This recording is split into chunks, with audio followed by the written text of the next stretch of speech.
spring. Everybody knows it's growing time. And if you don't have a lot of money, it's making cuttings time. So we're going to go to an abandoned orchard and go and get a whole lot of fig cuttings.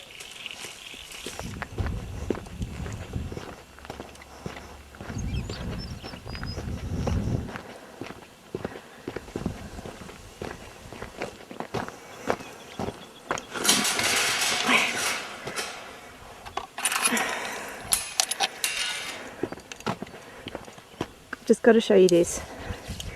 This is a wombat track. Dum dum dum dum dum.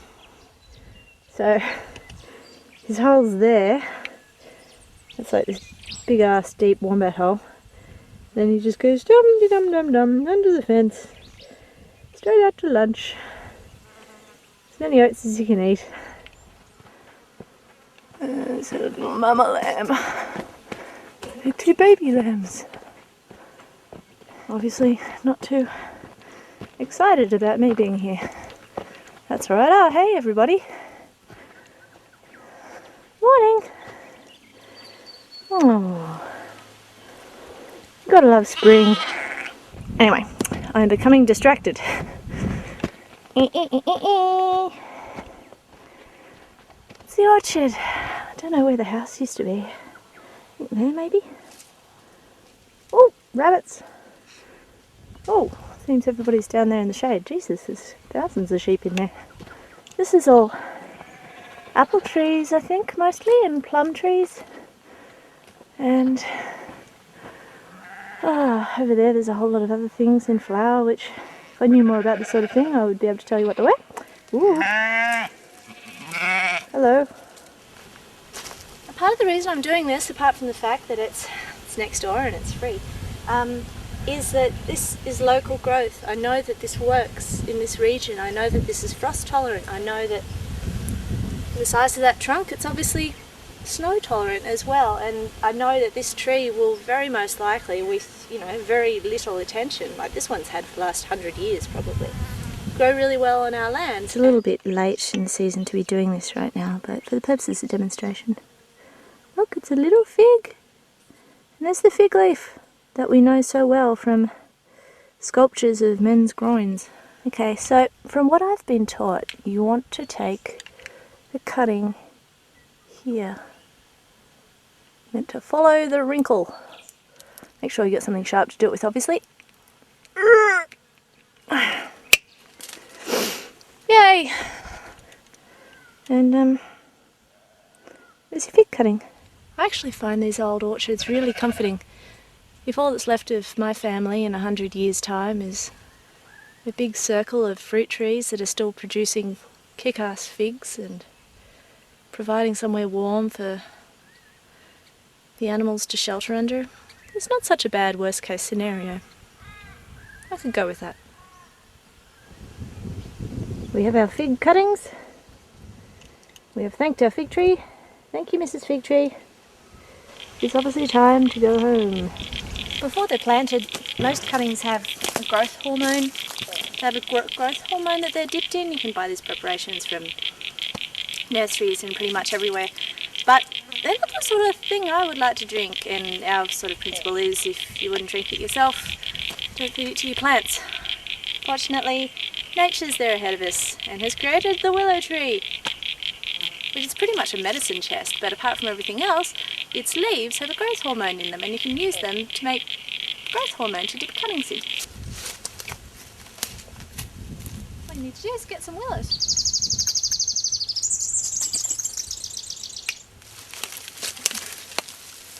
So I've got that much. It's heaps. We're still setting up the nursery over at Milkwood. So in the meantime, I've taken over the west side of our in-laws' house. We're here at Kerwin, under the locust tree. This is my little nursery. Okay, so willow water. So basically, strip the branches and then just pretend it's parsley. When your willow's all chopped up fine, or the end of your patience is reached, whatever comes first. Willow water, it'll go green, and the hormones in the leaves will ooze out. Alright, so you've made your willow water. You've got your wheelbarrow full of dirt, compost, the whole bit. And then you have your pots, or your ice cream containers, or your milk cartons, or whatever you've got. The trick is you fill up all your pots first.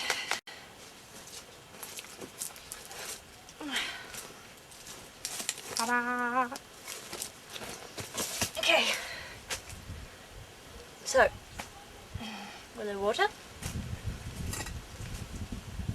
cuttings, secateurs, scissors, whatever you got, and the all important stick, very important. So we have all our bits, and we take our first cutting. This cutting actually already has a little fig on it. We don't actually want them because we want the cutting to put all its energy into creating roots, not fruit, at least for a year. Okay, so you cut it on as much of an angle as you possibly can, beneath a heel, or one of those knobby node bits. Lovely.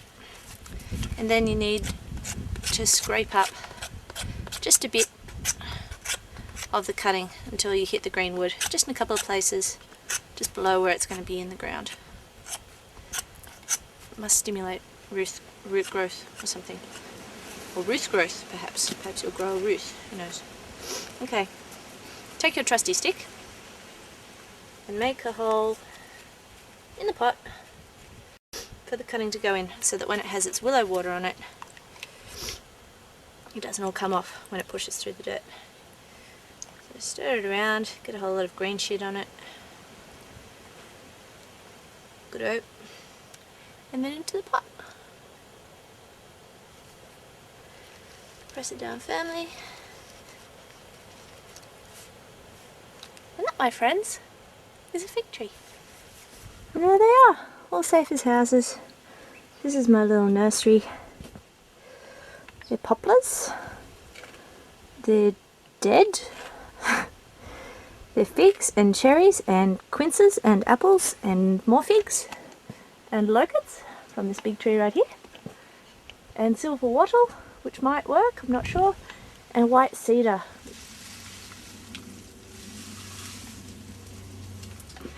Lastly, you don't need your own abandoned orchard to be able to do this. Just a back lane, or a friend's place, or an enemy's place. It's only a couple of cuttings.